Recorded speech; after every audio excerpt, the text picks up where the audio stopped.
আজকে sub under 19 চ্যাম্পিয়নশিপে বাংলাদেশের সেমিফাইনাল ম্যাচ নেপালের এগেনস্টে। নেপাল এবারে টুর্নামেন্টে টোটাল দুইটা ম্যাচ খেলছিল গ্রুপ স্টেজে, একটা শ্রীলঙ্কার এগেনস্টে এবং আরেকটা ইন্ডিয়ার এগেনস্টে।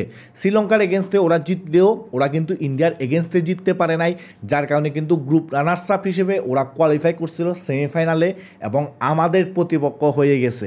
আর এই নেপালকে কিন্তু এবারে টুর্নামেন্টে হারানো সম্ভব, সেটাই কিন্তু প্রুভ করে দেখাইছে লাস্ট ম্যাচে ইন্ডিয়া নেপালকে সেদিন পুরাপুরি হিউমিলিয়েট করে দিছে এবং নেপালের যে উইকনেসগুলো ছিল ওইগুলো অনুযায়ী ওরা গেম সাজাইছে এবং ম্যাচে ফুল ম্যাচ খেলে গেছে ওরা।